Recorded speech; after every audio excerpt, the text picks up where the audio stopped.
মান আদা মারিদান লাম ইয়াজাল ফি খুরফাতিল জান্নাতি হাত্তা ইয়ারজিআ।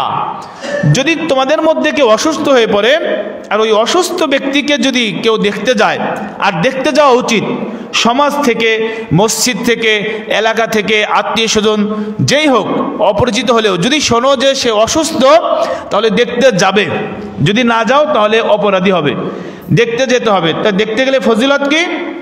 নবী বলেন লাম ইয়াজাল ফি খুরফাতিল জান্নাহ হাত্তা ইয়ারজিআ, যতক্ষণ পর্যন্ত সে অসুস্থ ব্যক্তির থেকে না সরবে ততক্ষণ সে যেন জান্নাতের বাগানে ফল চয়ন করতে লাগলো। সুবহানাল্লাহ। বিশেষ করে আমল করতে গেলে, আল্লাহ তাআলার হুকুম হাকাম পালন করতে গেলে আমাদের শরীরের সুস্থতার প্রয়োজন। মানসিক এবং শারীরিক সুস্থতার বিকল্প নাই ইবাদত সুষ্ঠুভাবে করতে গেলে। এজন্য সুস্থতার প্রতি, স্বাস্থ্যের প্রতি আমাদের মনোযোগী হতে হবে। এবং রাসূলুল্লাহ সাল্লাল্লাহু আলাইহি সাল্লাম সাহাবা ইকরামকে যেভাবে তালিম দিয়েছেন এবং উম্মতকে তার স্বাস্থ্যের প্রতি যেভাবে গুরুত্ব দিতে বলেছেন সেভাবে আমাদের গুরুত্ব দেওয়া দরকার। যদি আমরা আমাদের স্বাস্থ্যের প্রতি সচেতন থাকি তাহলে আল্লাহ তাআলার হুকুম ইবাদত করা আমাদের জন্য সহজ হবে। আজকের আলোচ্য বিষয় হবে স্বাস্থ্যের প্রতি গুরুত্ব এবং কেউ যদি অসুস্থ হয়ে যায় তাদের প্রতি আমাদের কি দায়িত্ব থাকে। আর যেহেতু আগামী শুক্রবার দিনগত রাত্রে হচ্ছে নিসফে মিন শাবান, অর্থাৎ শবে বরাত বলা হয়, আরবি ভাষায় বলা হয় নিসফে মিন শাবান। এজন্য শবে বরাত রাত্রের আগে একটি জুমা পাওয়া যাচ্ছে, তারপরেও শবে বরাত সম্পর্কে সামান্য কিছু আলোচনা করব ইনশাল্লাহ। রাসূলুল্লাহ সাল্লাল্লাহু আলাইহি ওয়াসাল্লাম বলেন যে আল্লাহ রাব্বুল আলামিন দুর্বল মুমিনের চাইতে শক্তিশালী মুমিনকে আল্লাহ তাআলা বেশি মহব্বত করেন। শারীরিক, দৈহিক এবং মানসিক শক্তিশালী যে মুমিন, দুর্বল মুমিনের চাইতে আল্লাহ তাআলার কাছে সে প্রিয়তম। মুসলিম শরীফের মধ্যে আছে ক্বালা রাসূলুল্লাহ সাল্লাল্লাহু আলাইহি ওয়াসাল্লাম আল মুমিনুল কবিয়্যু খায়রুন ওয়া আহাব্বু ইলাল্লাহি মিনাল মুমিনিদ দাঈফি ওয়া ফি কুল্লি খায়র। রাসূলুল্লাহ সাল্লাল্লাহু আলাইহি সাল্লাম বলেন আল মুমিনুল কবিয়্যু খায়রুন, শক্তিশালী মুমিন বেশি কল্যাণপ্রাপ্ত, বেশি কল্যাণকর, আহাব্বু ইলাল্লাহ আল্লাহ তাআলার নিকটে বেশি প্রিয়, মিনাল মুমিনিদ দাঈফ দুর্বল মুমিন থেকে। কারণ মানুষ যখন দুর্বল হয়ে যায় ইবাদতের মধ্যে, আল্লাহর হুকুম হাকাম পালন করার মধ্যেও দুর্বলতা এসে যায়, এবং সেটা শারীরিক দুর্বলতা হতে পারে, মানসিক দুর্বলতা হতে পারে। আর ইমানি দুর্বলতা তো এটা প্রকাশ্যে বোঝা যায়, যিনি ইমানি মজবুতির সাথে শক্তিশালী ইমান, দুর্বল ইমান থেকে অবশ্যই সে আল্লাহ তাআলার কাছে সম্মানিত। এরপর আল্লাহ নবী বলেন ওফি কুল্লি খৈর, তবে ঈমান আনার কারণে, মুমিন হওয়ার কারণে যিনি দুর্বল ঈমানদার তার মধ্যেও খায়ের আছে। সবল ঈমানদার এবং দুর্বল ঈমানদার দুজনের মধ্যেই খায়ের আছে, তবে সবল ঈমানদার আল্লাহ তাআলার কাছে বেশি প্রিয়। এজন্য আমাদেরকে ঈমানের উপরে যেমন মজবুতি থাকতে হবে, শারীরিক সুস্থতার প্রতি আমাদের যত্নবান হতে হবে যেন অসুস্থ ধরে না বসে। মানসিকভাবে নিজেকে সুস্থ রাখার জন্য যা প্রয়োজন সেটাও এখতিয়ার করতে হবে। রাসূলুল্লাহ সাল্লাল্লাহু আলাইহি সাল্লাম বলেন, বুখারী শরীফের হাদিস, নি'মাতানি মাগবুনুন ফীহিমা কাসীরুম মিনান নাস। রাসূলুল্লাহ সাল্লাল্লাহু আলাইহি সাল্লাম বলেন, দুটি নিয়ামতের মধ্যে মানুষ খুব অসতর্ক এবং প্রতারিত, ধোঁকার মধ্যে পড়ে থাকে। সেটা হলো আসসিহাতু ওয়াল ফারাগ, এক হলো সুস্থতা, আরেকটি হলো অবসর। মানুষ যখন সুস্থ থাকে তখন সে শক্তি থাকার পরেও, বুঝ থাকার পরেও সে সঠিকভাবে তার ব্রেনকে, তার মেধাকে, শরীরকে খাটায় না। যখন সে অসুস্থ হয়ে পড়ে তখন সে অনেক ভালো কাজের ইচ্ছা করলেও সে কাজ করতে পারে না। ঠিক সেভাবে অবসর সময়টাও, যখন মানুষ অবসর থাকে সে আল্লাহর জিকির করতে পারে এবং সমাজের কল্যাণমূলক কাজ করতে পারে, নিজের যে কোনো আল্লাহ তাআলার হুকুমকে সে বেশি থেকে বেশি আদায় করতে পারে, নফল ইবাদত করতে পারে, কিন্তু তখন দেখা যায় অন্য বেহুদা কাজের মধ্যে সময় কাটিয়ে দেয়। আর যখন সে কোনো কাজের মধ্যে মশগুল হয়ে যায় তখন ইচ্ছা থাকার সত্ত্বেও সে ভালো কাজের মধ্যে শরীক হতে পারে না। এজন্য সুস্থতা এবং অবসর এই দুটো বিষয়ের প্রতি আমাদের আরও যত্নবান হওয়া দরকার। রাসূলুল্লাহ সাল্লাল্লাহু আলাইহি ওয়াসাল্লাম বলেন, যে ব্যক্তি শারীরিক সুস্থতা পেয়ে গেল, আল্লাহ তাআলার পক্ষ থেকে শরীর সুস্থতা পেল এবং তার পরিবারের নিরাপত্তা সে পেয়ে গেল, এবং যেদিন সে উপস্থিত আছে ওই উপস্থিত দিনের রিজিক তার যদি নিশ্চিত হয়ে যায়, তাহলে সে যেন মনে করে পৃথিবীর মধ্যে সবচেয়ে পুরা পৃথিবীর কল্যাণই সে পেয়ে গেল। সুবহানাল্লাহ। এই তিনটে জিনিস যদি সে নিশ্চিত হয়ে যায়, এক হলো তার শরীর সুস্থ আছে, দ্বিতীয় হলো তার পরিবারের নিরাপত্তা পেয়েছে সে, আর তৃতীয় হলো সে ওই দিনের রিজিক, ওই দিনের খোরাক তার আল্লাহ তাআলা ব্যবস্থা করেছেন, তাহলে সে যেন দুনিয়ার সমস্ত কল্যাণ পেয়ে গেল। তাহলে আমাদের খেয়াল রাখা লাগবে যে রাসূলুল্লাহ সাল্লাল্লাহু আলাইহি ওয়াসাল্লাম যে কথা বলেছেন এটাকে বড় নিয়ামত মনে করা, যে একদিনের রিজিক যদি তোমার উপস্থিত থাকে এটাকেই তুমি বড় কল্যাণ মনে করো।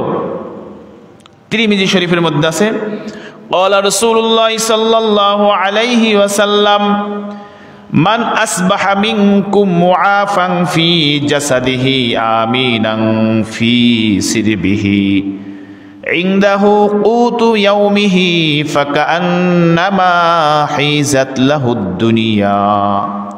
রাসূল বলেন, মান আসবাহা মিনকুম, তোমাদের মধ্যে যে সকাল করলো, মুআফান ফি জাসাদিহি, তার শরীরের সুস্থতা নিয়ে, আমিনান ফি সিরবিহি, তার পরিবারের নিরাপত্তা নিয়ে, ইনদাহু কুতু ইয়াউমিহি, এবং ওই উপস্থিত দিনের কুত অর্থাৎ রিজিক যদি তার উপস্থিত থাকে, ফাকান্নামা হাইজাত লাহুদ দুনিয়া, সে যেন পুরা দুনিয়াই লাভ করিল।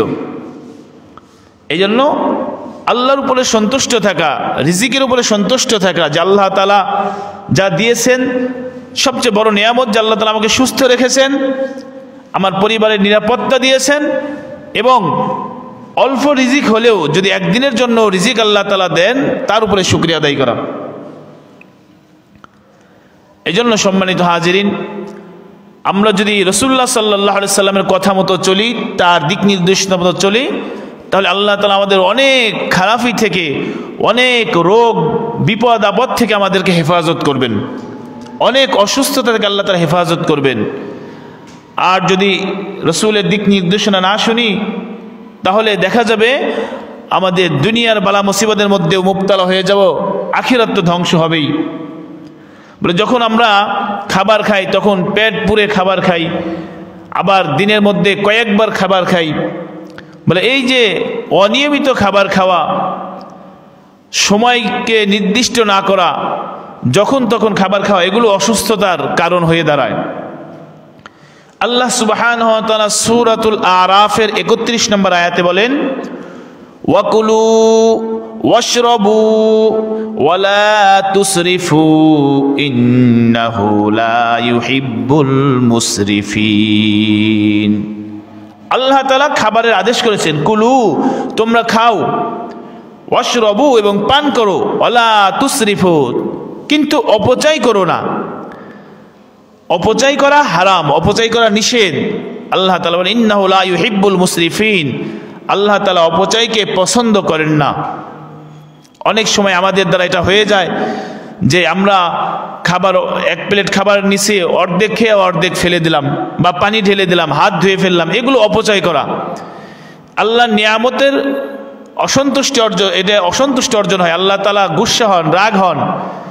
আল্লাহ তাআলা বলেন, তোমার যতটুকু প্রয়োজন মাফিক খাও, নষ্ট করো না।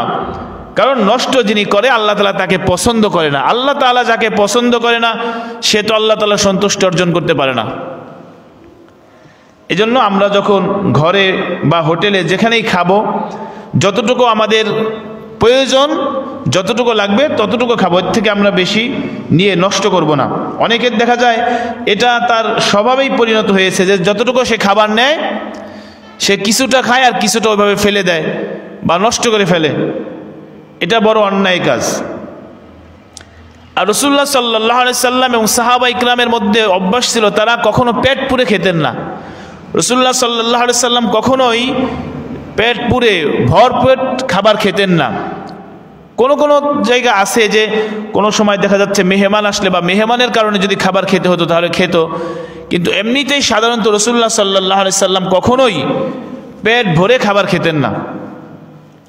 একটা ওয়াকে আছে, শেখ সাদি রহমাতুল্লাহ আলাইহি তার লিখিত কিতাব গুলিস্তা এই বইয়ের মধ্যে একটা ঘটনা লিখেছেন যে সাহাবা ইকরামরা তাদের খেদমত করার জন্য একজন ডাক্তার আসছে তাদের পাশেই চেম্বার করেছে যে তাদেরকে ফ্রি খেদমত করব, কিন্তু বছর হয়ে যায় তারপরে দেখা যাচ্ছে কোনো লোক তার কাছে আসে না ঔষধের জন্য। তো জিজ্ঞেস করা হয়েছে আপনারা আমার এইরকম আমি একটা দোকান করলাম যে এখানে আপনারা আসবেন আপনাদের খেদমত করব, তো আপনারা কেন আসেন না? তো তারা বলল আমাদের সেরকম অসুস্থ ধরে না, বলে তা আপনারা খাবার খান, আপনাদের পদ্ধতি কি? তো তারা বললেন যে রাসূলুল্লাহ সাল্লাল্লাহু আলাইহি সাল্লাম আমাদেরকে শিখিয়েছেন যে খাবার খাবে, ক্ষুধা না লাগলে খাবার খাবে না, আর খাবার শুরু করলে পেটে কিছু ক্ষুধা রেখেই খাবার বন্ধ করে দিবে। বলে এই পদ্ধতিতে আমরা খাবার গ্রহণ করি। তো সে বলল যে এভাবে যদি খাবার গ্রহণ করা হয় তাকে তো অসুস্থ ধরার কথা না। সম্মানিত হাজিরিন, এটা সাহাবা ইকরামের আদত, সাহাবা ইকরামের আমল। ঠিক আমরা সেভাবেই যদি আমল করি তাহলে আমাদের ইনশাল্লাহ সুস্থ থাকার জন্য সহায়ক হবে। এবং যারা পেট পুরে খাবার খায় রাসূলুল্লাহ সাল্লাল্লাহু আলাইহি সাল্লাম তাদেরকে তিরস্কার করেন। তিরমিজি শরীফের হাদিস, ক্বালা রাসূলুল্লাহ সাল্লাল্লাহু আলাইহি ওয়াসাল্লাম মা মালা আদামিয়্যু ইয়াআন শাররাম মিন বাতুনি হাসবুল আদামিয়্যি।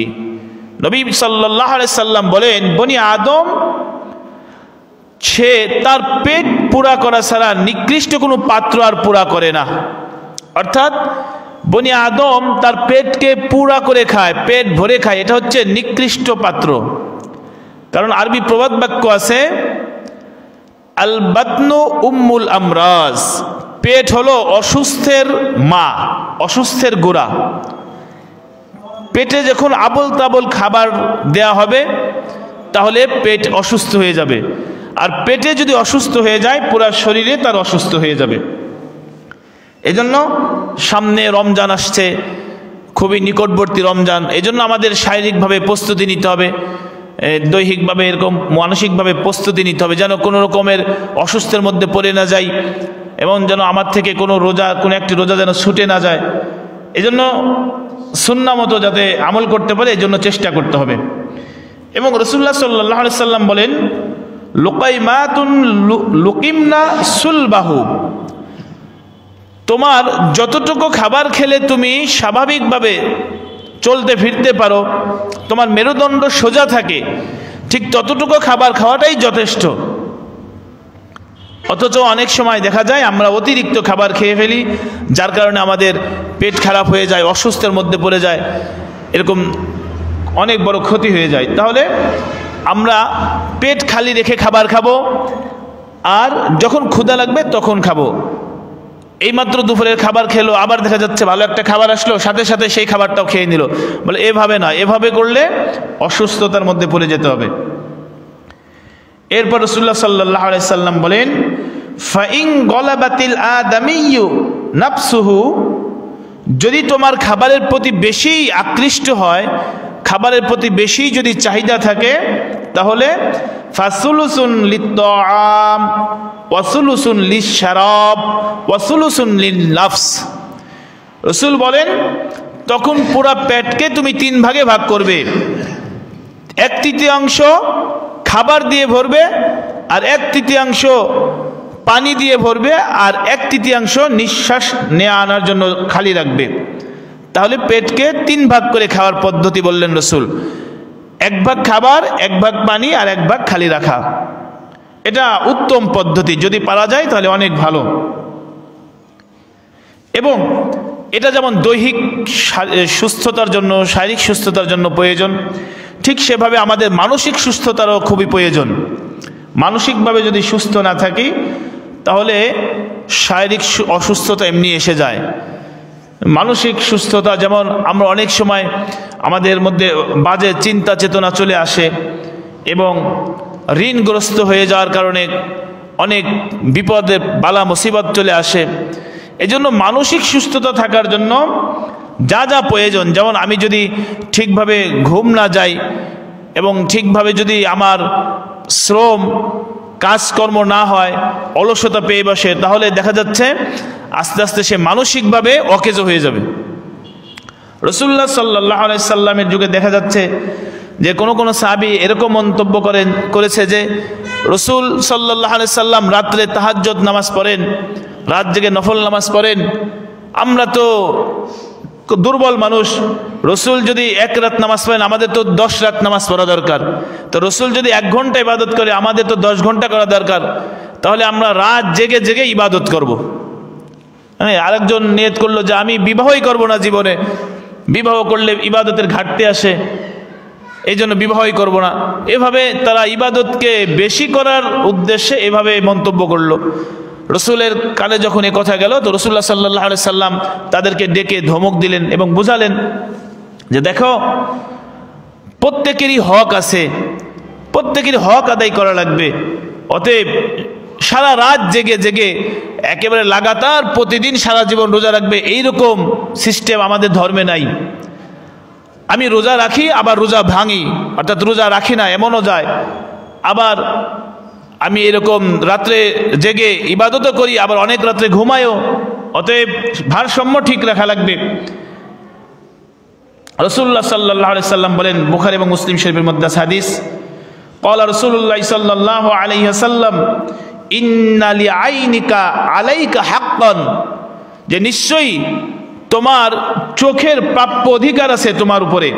ওয়া ইন্না লিজাসাদিকা আলাইকা হাক্কান, তোমার শরীরের একটি হক আছে তোমার উপরে। ওয়া ইন্না লিজাওজাতিকা আলাইকা হাক্কান, তোমার স্ত্রীর একটা অধিকার আছে তোমার উপরে। ওয়া ইন্না লিদাইফিকা আলাইকা হাক্কান, তোমার মেহমানের একটি অধিকার আছে তোমার উপরে। ওয়া ইন্না লিসাদিকিকা আলাইকা হাক্কান, তোমার বন্ধুর একটা অধিকার আছে তোমার উপরে। এই যে অন্যান্য মানুষের অধিকার, হকগুলো আদায় করা, এটাও একটা ইবাদত। এজন্য সবগুলোই স্বাভাবিক রাখা, স্ত্রীর হক আদায় করা, বন্ধুর হক আদায় করা, নিজের শরীরের যে হক, শরীরের হক কি, তাকে বিশ্রাম দিতে হবে। চোখের হক কি, চোখের হক এভাবে তাকে মাঝে মাঝে ঘুম দিতে হবে। এভাবে প্রত্যেক জিনিসের হক আছে। এজন্য এগুলো যদি আমরা ঠিকভাবে ঘুমের টাইমে ঘুমাই, খাবার টাইমে খাই, খেলাধুলার সময় খেলাধুলা করি, আনন্দের সময় আনন্দ করি, তাহলে দেখা যাবে আমাদের মানসিকও অবস্থা ঠিক থাকবে। তাহলে আমার মানসিক অবস্থা, শারীরিক অবস্থা যদি সুস্থ থাকে, তাহলে আল্লাহ তাআলার হুকুম ইবাদত পালন করাও আমার জন্য সহজ হবে। এভাবে রাসূলুল্লাহ আল্লাহ পাক মানসিক সুস্থতার জন্য আরেকটা ওষুধ দিলেন। সূরাতুর রাদের 28 নম্বর আয়াত, আলা বিযিকরিল্লাহি তাতমাইন্নুল কুলুব, যখন তুমি মানসিকভাবে অস্বস্তিকর মানে মানসিকভাবে চিন্তিত হবে, তখন তুমি আল্লাহকে স্মরণ করো, আল্লাহর নাম স্মরণ করো, আল্লাহর জিকির করো, সুবহানাল্লাহ, আলহামদুলিল্লাহ, লা ইলাহা ইল্লাল্লাহ, আল্লাহু আকবার। এই জিকিরগুলো যদি করো, তাতমাইন্নুল কুলুব, তোমার কলবকে আল্লাহ তাআলা প্রশান্ত দিয়ে দিবেন, সুবহানাল্লাহ। এজন্য এই আল্লাহর জিকির করলেও আমরা মানসিকভাবে শান্তি পেতে পারি। এরপরেও আমাদেরকে সচেতন থাকার পরেও অসুস্থ আসবে, আসবে কিনা? আসবে।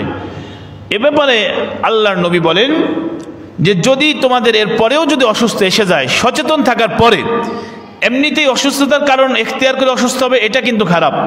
তবে সচেতন থাকার পরেও যদি অসুস্থ পেয়ে বসে, নবী আলাইহিস সালাম বলেন যে ইয়া ইবাদাল্লাহ তাদাওয়াউ, হে আল্লাহর বান্দারা তোমরা ঔষধ গ্রহণ করো। অসুস্থ যদি হয়ে পড়ো, তোমরা সুস্থতার জন্য ঔষধ গ্রহণ করো। ফাইন্নাল্লাহ লাম ইয়াদা দাআন ইল্লা ওয়াদা লাহু শিফাআন, কারণ আল্লাহ তাআলা এমন কোন রোগ দেন নাই যেই রোগের আল্লাহ ঔষধ সৃষ্টি করেন নাই। তার মানে হলো পৃথিবীতে যত রোগ আসবে সব রোগেরই আল্লাহ ঔষধ দিছে, তবে হয়তো সেই ওষুধ সঠিকভাবে প্রয়োগ করা হয় নাই বা সন্ধান পায় নাই, এজন্য ব্যতিক্রম কিছু হয়েছে, কিন্তু ওই রোগের ঔষধ আল্লাহ পৃথিবীতে রাখছেন। এজন্য আমাদের ওষুধ গ্রহণ করার ব্যাপারে রাসূল উৎসাহ দিয়েছেন। আও ক্বালা দাওয়াআন ইল্লা ওয়াহিদান আল হারাম, রাসূল বলেন কেবলমাত্র বার্ধক্য ঠেকানোর কোনো ঔষধ আল্লাহ পাক দেন নাই। তাছাড়া যে কোনো রোগের ঔষধ আল্লাহ পাক দিয়েছেন, তোমরা অসুস্থ হয়ে গেলে ঔষধ এখতিয়ার করো। এবং অন্য হাদিসের মধ্যে আছে, রাসূল বলেন যদি সচেতন থাকার পরেও কেউ মানসিক কষ্ট পায়, শারীরিক কষ্ট পায়, কথায় কষ্ট পায়, যে কোনোভাবে কোনো মুমিন যদি তার দিলে কষ্ট লাগে এবং কি তার পায়ে যদি একটা কাঁটা ফুটে, আল্লাহ নবী বলেন আল্লাহ তাআলা এর কারণে তার জীবন থেকে গুনাহ মাফ করে দেয়। সুবহানাল্লাহ। মুমিন যদি কোনো কষ্ট পায়, একটা পাথরে হোঁচট খেয়ে ব্যথা পাইছে, এই ব্যথা পাওয়ার কারণেও আল্লাহ মুমিনের গুনাহ মাফ করে দেয়। এজন্য যদি কখনো আমাদের বিপদে গ্রাস করে ধরে, কোনো মানসিক চিন্তা চলে আসে, তাহলে এটাও আল্লাহ তাআলা এর কারণে আমাদের গুনাহ মাফ করবেন। অসন্তুষ্টি হওয়ার, আল্লাহর উপরে দোষারোপ করার কোনো প্রয়োজন নাই। সম্মানিত হাজিরিন, এরপরে কথা হলো, যদি আমাদের মধ্যে কেউ অসুস্থ হয়ে যায় আমাদের করণীয় কি? এ বিষয়ে রাসূলুল্লাহ সাল্লাল্লাহু আলাইহি সাল্লাম বলেন, মুসলিম শরীফের হাদিস, মান আদা মারিদান লাম ইয়াজাল ফি খুরফাতিল জান্নাতি হাত্তা ইয়ারজিআ। যদি তোমাদের মধ্যে কেউ অসুস্থ হয়ে পড়ে আর ওই অসুস্থ ব্যক্তিকে যদি কেউ দেখতে যায়, আর দেখতে যাওয়া উচিত সমাজ থেকে, মসজিদ থেকে, এলাকা থেকে, আত্মীয় স্বজন যেই হোক, অপরিচিত হলেও যদি শোনো যে সে অসুস্থ, তাহলে দেখতে যাবে। যদি না যাও তাহলে অপরাধী হবে, দেখতে যেতে হবে। তা দেখতে গেলে ফজিলত কি? নবী বলেন লাম ইয়াজাল ফি খুরফাতিল জান্নাহ হাত্তা ইয়ারজিআ, যতক্ষণ পর্যন্ত সে অসুস্থ ব্যক্তির থেকে না সরবে ততক্ষণ সে যেন জান্নাতের বাগানে ফল চয়ন করতে লাগলো। সুবহানাল্লাহ। এবং তারগিব তারহিব একটা হাদিসের কিতাব, সেখানে বলেন মান আদা মারিদান লাম ইয়াজাল ইয়াখুদু ফিল জান্নাহ হাত্তা ইয়াজলিসু ফাইদা জালাসা ইগতামাসা ফিহা। রাসূল বলেন যদি কোনো ব্যক্তি অসুস্থ ব্যক্তিকে দেখতে যায়, সে যেন জান্নাতের মধ্যে সাঁতার কাটতেছে। কতক্ষণ? যতক্ষণ পর্যন্ত অসুস্থ রোগীর পাশে সে বসে আছে ততক্ষণ পর্যন্ত সে আল্লাহর রহমতের মধ্যে ডুবন্ত আছে। সুবহানাল্লাহ। এবং অন্য জায়গার মধ্যে বলেন রাসূলুল্লাহ সাল্লাল্লাহু আলাইহি ওয়াসাল্লাম বলেন মা মিন মুসলিমিন ইয়াউদু মুসলিমান গুদওয়াতান, যদি কোনো ব্যক্তি সকালবেলা কোনো রোগীকে দেখতে যায়, ইল্লা সাল্লা আলাইহি সাবউন আলফা মালাকিন, সেই ব্যক্তির জন্য ৭০,০০০ ফেরেশতা রহমতের দোয়া করে, হাত্তা ইউমসিয়া, সন্ধ্যা পর্যন্ত। সকালবেলা রোগী দেখতে গেলে সন্ধ্যা পর্যন্ত ৭০,০০০ ফেরেশতা তার জন্য দোয়া করবে। ঠিক তার বিপরীত, ওয়াইন আদাতু আশিয়াতান ইল্লা আলাইহি সাবউনা আলফা মালাকিন, যদি কেউ সন্ধ্যাবেলা কোনো রোগী দেখতে যায়, আল্লাহ তাআলা বলে, আল্লাহর নবী বলেন ৭০,০০০ ফেরেশতা সকাল হওয়া পর্যন্ত তার জন্য মাগফিরাতের দোয়া করবে। সুবহানাল্লাহ। এজন্য আমাদের প্রত্যেকের উচিত আশপাশে কেউ রোগী থাকলে, অসুস্থ থাকলে তাকে ইয়াদত পুরসি করা, তাকে দেখতে যাওয়া, তার কাছ থেকে দোয়া চাওয়া। অসুস্থ ব্যক্তিদের দোয়া কবুল হয়, এজন্য তাদের কাছে যে দোয়া চাওয়া। যাই হোক সম্মানিত হাজিরিন, এই সুস্থতা আমাদের খুবই গুরুত্বপূর্ণ একটা বিষয়। আমাদের সামনে রমজান রোজা রাখতে হবে, অনেক মেহনত, অনেক কষ্ট হবে, তারাবি পড়তে হবে। এই জন্য এখন যেন অসুস্থতা যেন না আসে, এই জন্য যথেষ্ট চেষ্টা করতে হবে আমাদেরকে অসুস্থ থেকে নিজেকে সুস্থ রাখার জন্য। ইবনে মাজার মধ্যে আছে, আমি লাইলাতুল বরাত সম্পর্কে দুইটা হাদিস বলে শেষ করে দেব। আগামী শুক্রবার দিনগত রাত্রে লাইলাতুল বরাত, মানে শবে বরাত যাকে আমরা আমাদের দেশীয় ভাষায় বলি, ইবনে মাজার মধ্যে ব্যাপারে রাসূল সাল্লাল্লাহু আলাইহি ওয়াসাল্লাম বলেন ইযা কানাত লাইলাতুন নিসফি মিন শাবান, যখন শাবান মাসের ১৫ তারিখের রাত আসে। এই শবে বরাতকে আরবি ভাষায় বলে, রাসূলের ভাষায় হয়েছে নিসফু মিন শাবান। আরবিতে লাইলাতুল বরাত হতে পারে, আর ফার্সিতে বলে শবে বরাত। যদি লাইলাতুল বরাত তোমাদের মধ্যে চলে আসে, শাবান মাসের 15 তারিখের রজনী যদি তুমি পেয়ে যাও, ফাকুমু লাইলাহা ওয়াসুমু নাহারাহা, তাহলে ওই রাত্রে তোমরা ইবাদতে দাঁড়িয়ে যাও। ফাকুমু, তোমরা ওই যা কিয়াম করবে, তার মানে নফল ইবাদত, যে কোনো নামাজ, তেলাওয়াত, কেরাত, এগুলো পড়ে সারা রাতটা এরকম ইবাদতে কাটাবে। ওয়াসুমু লাইলা নাহারাহা, তার পরের দিন রোজা রাখবে। তাহলে নিসফে মিন শাবানের ব্যাপারে রাসূল বলেছেন রাত্রে ইবাদত, পরের দিন কি রোজা রাখবে। এটা হলো স্পষ্ট, মানে রাসূল সাল্লাল্লাহু আলাইহি ওয়াসাল্লামের মুখ থেকে আসছে কথাটা। আর সাধারণত আমরা প্রত্যেক মাসেই জানি যে 3টে রোজা রাখা সুন্নাহ, 13, 14, 15, 3টে রোজা রাখতে পারলে বেশি ভালো। এরপর রাসূল বলেন ফাইনাল্লাহ ইয়ানজিলু ফিহা লিগুরুবিশ শামসি ইলা সামাইদ দুনিয়া, কেননা ওই রাত্রে আল্লাহ তাআলা দুনিয়ার আসমানে নেমে আসে। ফায়াকুলু আলা মিন মুস্তাগফিরিন লি ফাআগফির লাহ, কে আছো তোমাদের ক্ষমা প্রার্থী, আমার কাছে ক্ষমা চাও, আমি তোমাদেরকে ক্ষমা করে দিব। আলা মুস্তারজিকুন ফাআরযুকহা, কে আছে তোমাদের রিজিক চাহনেওয়ালা, রিজিক চাও, আমি তোমাদের রিজিক দিব। আলা মুবতালান ফাওয়াফিয়াহ, কে আছে তোমাদের মধ্যে বিপদগ্রস্ত, আমার কাছে বিপদগ্রস্ত থেকে মুক্ত চাও, আমি তোমাদের মুক্তি করে দেব। আলা কাজা হাত্তা ইয়াতলু আল ফাজর, এভাবে সন্ধ্যা থেকে শুরু করে ফজর সূর্য উদয়ের আগ পর্যন্ত বলতে থাকে। এবং মুসনাদে আহমদের মধ্যে আছে ইন্নাল্লাহা লা ইয়াত্তালিউ ফি লাইলাতিন নিসফি মিন শাবান, নিসফি মিন শাবান অর্থাৎ লাইলাতুল বরাত বা শবে বরাতের রাত্রে আল্লাহর নবী বলেন যে আল্লাহ তাআলা বলেছেন ফায়াগফিরু লিজামিই খালকিহি ইল্লা লিমুশরিকিন আও মুশাহিন, এই রাত্রে আমি সবাইকে মাফ করে দিব, 2 শ্রেণীর লোককে মাফ করব না। শবে বরাত আগামী শুক্রবার দিন গত রাত্রে যেই রজনী আসছে, এই রজনীতে আল্লাহ সবাইকে মাফ করবে যদি মাফ চাও, তার কিন্তু 2 শ্রেণীর লোককে মাফ করা হবে না। এক শ্রেণী হলো মুশাহিন, আর এক শ্রেণী হলো মুশরিক। যে শিরিক করবে এই মুশরিককে আল্লাহ তাআলা মাফ করবে না, তার মানে সে ওই রাতের ভিতরেই বা আগেই তওবা করবে যে আর কোনোদিন শিরিক করব না, জেনে না জেনে যা করেছি আল্লাহ ক্ষমা চাই, আর কোনোদিন সজ্ঞানে শিরিক করব না। আরেকটা হলো মুশাহিন, হিংসুটে, এ ব্যাপারে আমি ওই রাত্রে বিশেষভাবে আলোচনা করব। যারা হিংসা করে এই হিংসুকের গুনাহ আল্লাহ তাআলা মাফ করবে না। যাই হোক, শবে বরাতের আলোচনার সামনে আরও আমরা 2টা আলোচনা পাবো, সেখানে বিস্তারিত আলোচনা হবে। আল্লাহ তাআলা আমাদের সকলকে বুঝে আমল করার তৌফিক দান করুক, আমিন।